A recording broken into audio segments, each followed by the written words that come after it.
So I got hit okay too. Yep.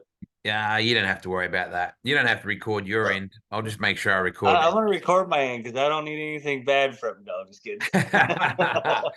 So good to catch up with Tim Kaeding as we get set. It is Peter Murphy Classic Week at Kings Speedway, powered by Keller Motors at the Hanford Fairgrounds. They just had a massive monster truck show last weekend, which was super cool for Murph, but we all know it's the home of sprint car racing at the fairgrounds there. So, TK, good to talk to you, mate. Good talking to you, Wade. How you been? Good, good, good. It's nice. It's like Good, good. autumn here, so it's what do you guys call autumn? Do you call it fall over there? I think happens after summer.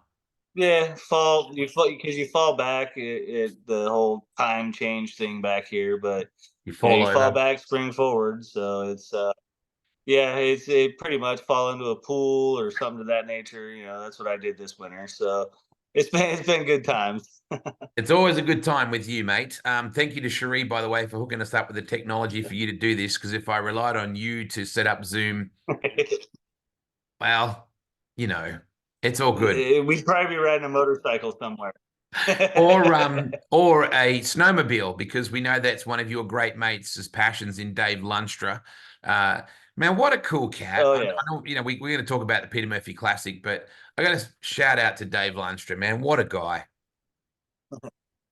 Yeah, Dave and I, we knew each other for a couple years, and once we ended up, getting together as a race team, it's been a bond and a friendship that neither one of us can, I think, walk away from at times. You know, he's we shut a team down a couple years ago to invest more time on our families and step away, step back a little bit, and Dave kept some stuff. We tinkered around a little bit here and there, but our friendship was always there because, we sat down. It's like you and I, or me, you and Pete, or anybody. We're brothers. We've shared things and details in our lives with each other that will always bring us together, no matter where we're at as friends. Unless you send me something I don't ever want to see you, but we know how that goes.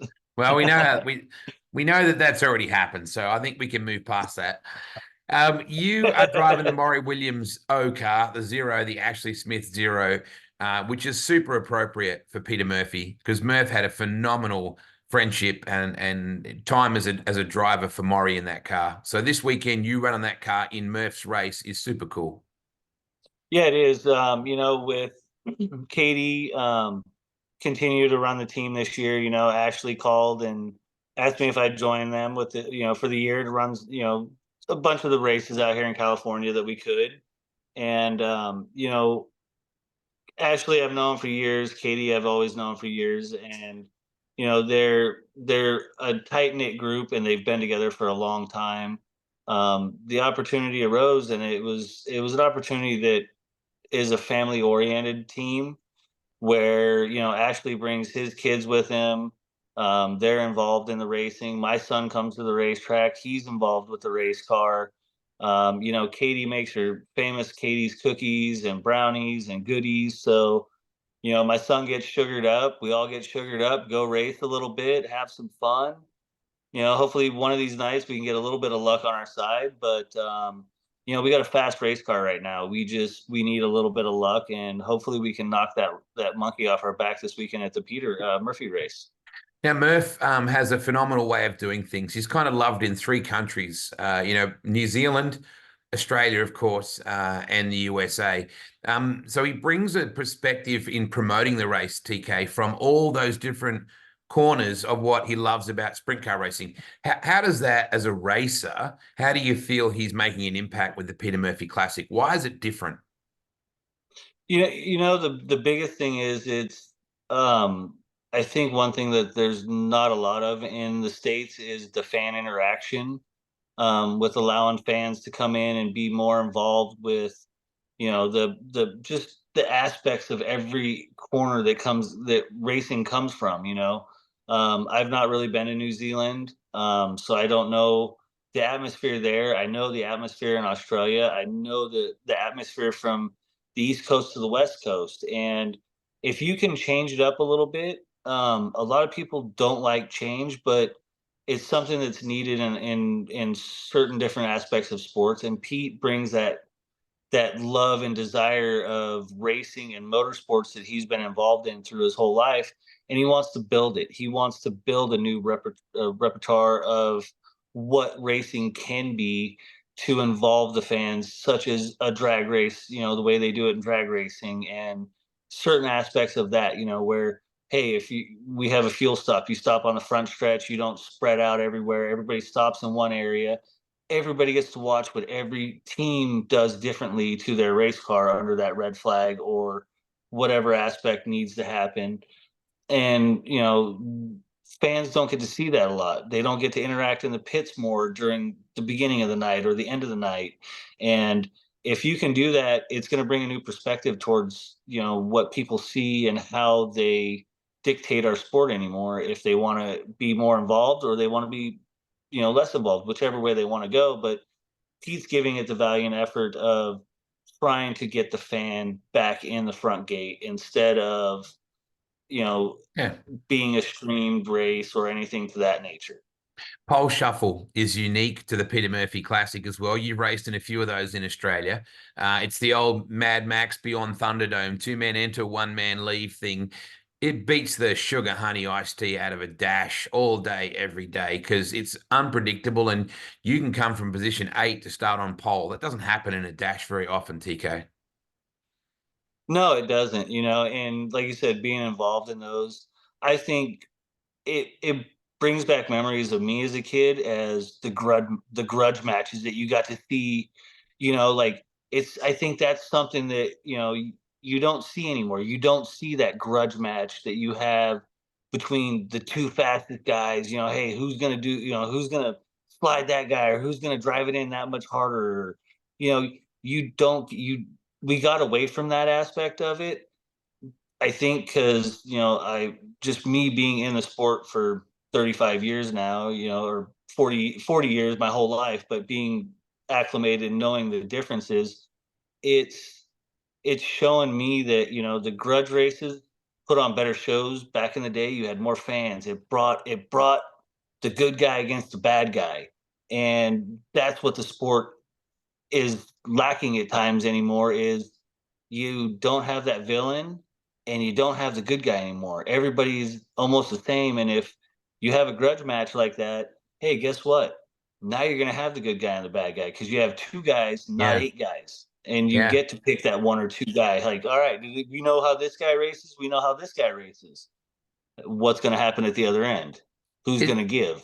The event sometimes as well exposes a different side to the racer. I've always seen, you compared to Bud being, completely different in the way that you interact with fans. Bud's a little bit more reserved than a lot of the times that I've seen him. But I recall some of the stuff at the Murph. He's been right out there, like, getting right into it. And then I think it gives you a bit of a freestyle, maybe approach to the race. You can be a little bit different, a little bit more TK than anybody else at an event like this. Yeah, no, definitely. I mean, you look at when I came over and ran for Shane Cricky at the Cricky Boys race, and we had a Yeah. delay in between the show, and I was out there doing the YMCA with Yeah. the girls in the orange suits, and Yep. it was Yeah. it was a good time. If you can have fun at a racetrack, it takes away a lot of the stress and animosity that you think about and have to be 100% into the racing.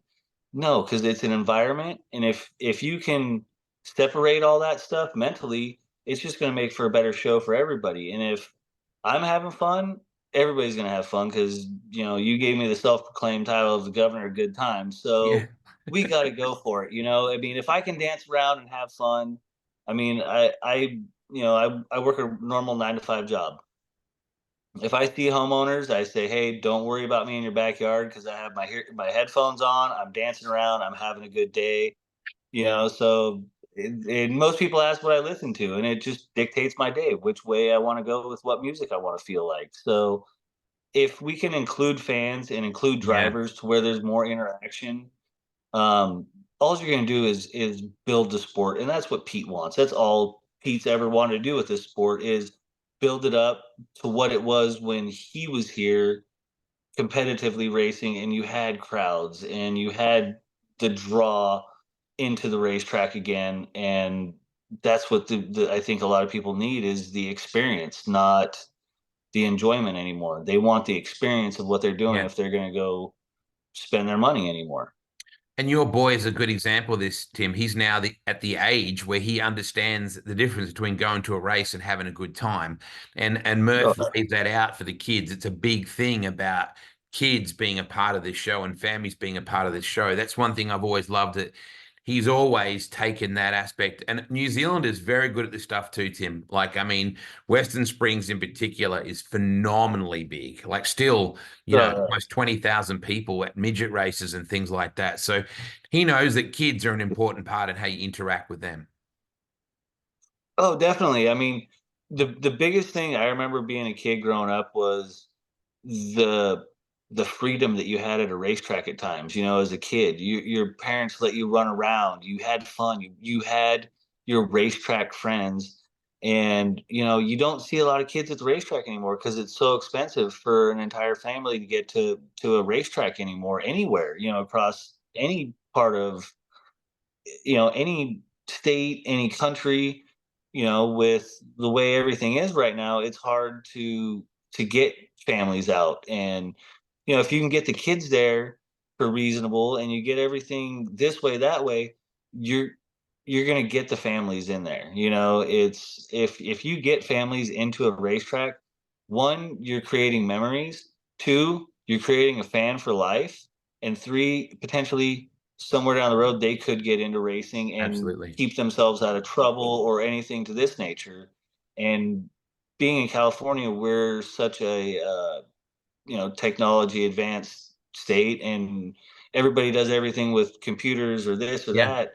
Racing, it's hard to sell racing in the state that does not want dirt and stuff flying everywhere. Everybody bitches about noise because they all have electric vehicles now. Well, hey, guess what?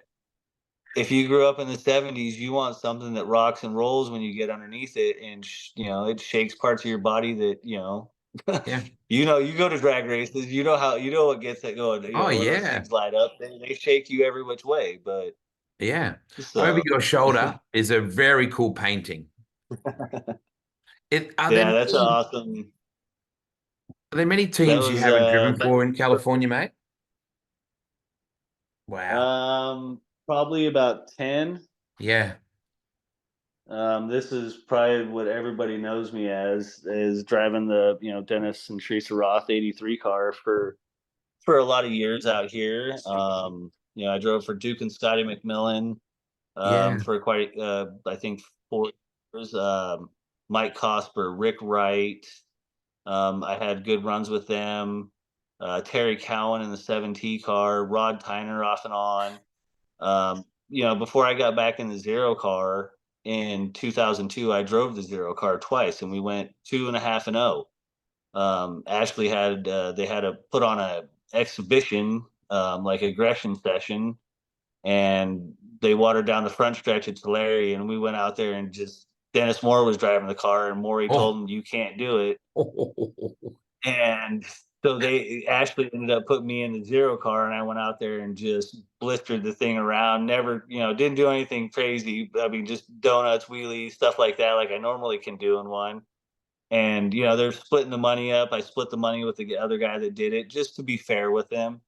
And you hear a car start up in the backstretch, and it comes out about three-quarter throttles off the corner and hits the front stretch. It was my dad, did about 19 donuts down the front stretch and pulled right off the racetrack and pulled off. It's like, that's how you do it. Like it was just one of those things that you didn't expect it, and it's, everything happens for a reason nowadays. And, to be able to be with Katie Williams and Ashley, and, being able to keep Maury's dream alive Yeah. is an amazing feeling, because Maury has helped so many people. Yeah. I was 16 years old. I bought my first 17 years old, bought my first sprint car, was one of I bought from Maury Williams. It was Darren Howard was driving for him, I think, at that point in time. So, um, Peter drove for them for quite a few years, and actually, I brought him back, the side panel guy that helps and works on Dave Lunchford's car, Nate. He had found the Peter Murphy Racing Zero Wing from, you know, early 2000s. I mean, it was one of the shorter boards from, way back when. And he's like, I want you to give this to Pete. And we gave it to Pete last year. I gave it to him, and he's like, kind of gave me a hug. He didn't, Yeah, it's cool. he didn't, I don't think he didn't know that it was still around. I think it amazed him that it was still around. So It is going to be an amazing Saturday night. This Saturday night, TK is going to be back, and the Zero is going to have plenty of people to keep him busy because like Cole Macedo, we got Chase Johnson, we got Tanner as well out there. Like, there's a bunch of young kids that are going to give yeah. you a hard time, and the Taco Tornado himself is going to be out there Oh as yeah, he's gonna be in the OK car. So it's I think I should be in that one, but he can take the OK card, and then we can shoot it out at the end and be at the OK corral. So I'll be good with that with Dominic, because I guarantee he thinks he can eat some tacos and he's old, but you know what? I'm older and I'll eat way more tacos than he ever will. It's going to be such a cool event. Tim Kaeding will be there, a very big field. Budweiser are presenting this amazing race, the Peter Murphy Classic, this Saturday at the Hanford Fairgrounds at Kings Speedway, powered by Keller Motors. Tremendous sponsors. Murph always has plenty of great support on board. Big show this Saturday. Get around Peter Murphy Racing page, plus also the Kings Speedway. I think it's racekingspeedway.com. As well for the website for all the information. Looking forward to seeing you finally win your first Peter Murphy, TK. Yeah, it'd be good. I gotta get this monkey off my back, and hopefully it's the weekend we can start it. That's Pete lives in that area. The Zero cars from that area. It'd be nice to show the young kids and young guns that the old gunslinger still got one cocked, rocked, and ready to rock. So it'll be a good time. We're gonna have some fun. I can guarantee you that. Please give my love to your beautiful Cherie and your amazing little guy as well, mate. It's always good to catch up with you, TK, and I hope it rocks for Murph. Everybody get around him this Saturday night for the Peter Murphy Classic. It's going to be a beauty. April 13 is the date for it. Thanks for catching up with me, mate, and thank you to Cherie for making this possible because you and I would still be trying to work it out. Yeah, well, I could FaceTime you all day long. I don't know how to Zoom that often, so we can take that in different directions. But I know I'm still good, and I got there. So I'll definitely thank her, and you guys definitely have a good day, and we'll keep in touch. Thanks, buddy. Good to talk to you. Good talking to you, brother.